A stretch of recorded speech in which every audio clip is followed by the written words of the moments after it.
सास के मेहमान। सिमर की सास की सारी जिंदगी किराए के मकान में ही बीती, लेकिन जब बेटा कमाने लायक हुआ तो उसने अपना बड़ा मकान बनाया। क्या है माँ, इतनी लंबी लिस्ट मेहमानों की? गृह प्रवेश है सिर्फ, शादी में तो तुमने इन लोगों को बुलाया ही था ना। अरे बेटा, तुम्हारे पिता और मैंने तो सारा आजीवन घर नहीं बनाया, ये सोचकर कि पैसा घर में लगा देंगे तो तुझे कहाँ से पढ़ाएंगे। अब बेटा, घर जैसी खुशी में मैं उन लोगों को कैसे भूल जाऊं जिन लोगों के साथ मैंने पूरा जीवन काटा। तभी वहाँ बहू आ जाती है। क्या माँ जी, कैसी बात कर रही हैं? बुआ जी, चाची जी, उनकी बेटियाँ, ससुराल वाले सभी तो आ रहे। मैंने उनकी लिस्ट सुमन से पूछकर तैयार कर ली है।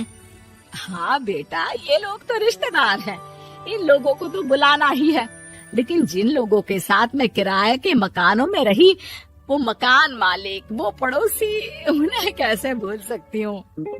माँ, लेकिन वो नीलम आंटी को तो मत बुलाना, बड़ा ही लो स्टैंडर्ड साउंड करती है वो। हाँ माँ, और वो किरण को भी। उनका पति और बेटा खाते कितना है। और नहीं तो क्या, शादी में भी 2000 रुपए वाली प्लेट में दनादन खा रहे थे। माँ कुछ नहीं बोलती, कमरे में चली जाती है। तुम्हारी माँ के तो चोचले ही अलग है, न जाने लोगों को क्या बताना चाहती हैं। अरे आस पड़ोस को तो ऐसे पूछ रही है जैसे कि रिश्तेदार। हाँ, जानता हूँ माँ को, वो किसी से जुड़ती है तो दिल से जुड़ती है। वैसे बात करता हूँ उनसे। सभी अपने अपने काम में लग जाते हैं। सास को नींद आ जाती है और वो सो जाती है। लग रहा है कि गुस्सा होकर सो गई। कपड़े भी अपने बाहर फेंक कर गई हैं।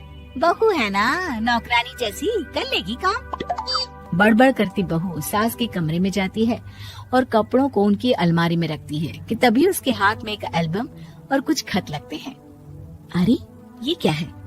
बहू एल्बम देखती है जहाँ नीलम आंटी और सास के साथ छोटा सा उसका सुमन खड़ा होता है। इनके बचपन की फोटो। वो सारी फोटो देखकर जब खत को खोलती है तो वो किरण का होता है। बहू खत पढ़ने लगती है। खत में लिखा होता है, तू पैसे की चिंता न कर, सुमन की पढ़ाई में कोई कमी ना हो, हम पड़ोसी नहीं बहने हैं। तभी सास जग जाती है। अरे बहू, क्या हुआ? कुछ चाहिए था क्या? बहू बात घुमा देती है। माँ जी, वो इनकी फोटो देख रही थी नीलम आंटी के साथ।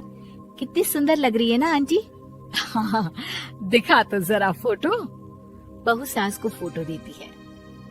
सास फोटो देखकर कहती है, याद आता है, तेरे ससुर जी तो थे नहीं, काम के लिए 10 दिनों के लिए शहर से बाहर गए थे।